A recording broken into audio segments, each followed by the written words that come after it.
நடிகர் தனுஷ் இயக்கி நடித்துள்ள திரைப்படம் இட்லி கடை. தனுஷ் இயக்கியுள்ள 4வது படம் இது. இந்த படத்துல ராஜ்கிரண், சத்யராஜ், பார்த்திபன், நித்யா மேனன், ஷாலினி பாண்டே, அருண் விஜய், சமுத்திரக்கனி உள்ளிட்ட பல செலிபிரிட்டிஸ் நடிச்சிருக்காங்க. ஜி.வி. பிரகாஷ்குமார் அவர்கள் இந்த படத்திற்கு இசையுமே அமைச்சிருக்காரு. படம் பாத்தீங்கன்னா வர அக்டோபர் 1ஆம் தேதி, அதாவது இன்று உலகம் முழுக்கவே ரிலீஸ் ஆகியிருக்கு. அதாவது இந்த படம் பாத்தீங்கன்னா இன்று ரிலீஸ் ஆகி உள்ளது.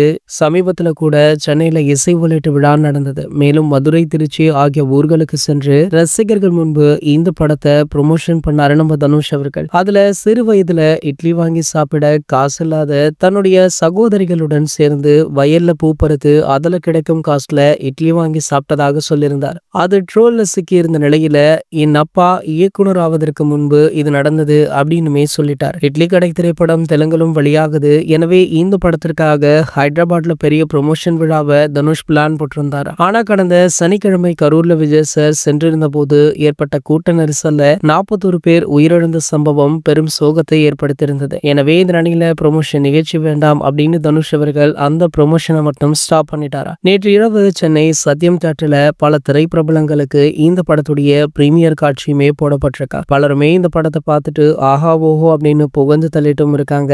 அது மட்டும் இல்லாம தற்போது இந்த படத்துடைய முதல் நாள் முதல் காட்சியை பார்த்த ரசிகர்களுமே படம் வேற லெவல்ல இருப்பதாக சொல்லியிருக்காங்க. சோ தமிழகத்தை பொறுத்த வரைக்குமே 9 மணிக்கு தான் முதல் காட்சி அப்படின்னாலுமே மற்ற மாநிலங்கள்ல இந்த படத்துடைய முதல் காட்சி அதிகாலை 4:30 மணிக்கே திரையிடுறாங்களா. ஆகையால அங்கு படத்தை பார்த்த பல ரசிகர்கள், பிரபலங்கள் அப்படின்னு பலருமே இந்த படத்தை புகழ்ந்து தள்ளியும் இருக்காங்க. இந்த நிலையில பாத்தீங்கன்னா தற்போது நடிகர் அஜித்குமார் அவர்கள் இந்த படத்திற்கு அவருடைய வாழ்த்துக்களை தெரிவிச்சிருக்கார். சோ தனுஷ் அவர்கள் தமிழை தாண்டி ஹாலிவுட், பாலிவுட் அப்படின்னு கலக்கிட்டு இருக்காரு. அப்படி இருக்கிற தனுஷ் அவர்களுக்கு ஏகேவிடமிருந்து வந்த வாழ்த்து ஒரு மிகப்பெரிய விஷயமாக பார்க்கப்படுது. இது போன்ற செய்திகளை பற்றி நீங்க உடனே தெரிஞ்சுக்க நம்ம சேனலை மறக்காம சப்ஸ்கிரைப் பண்ணிக்கோங்க.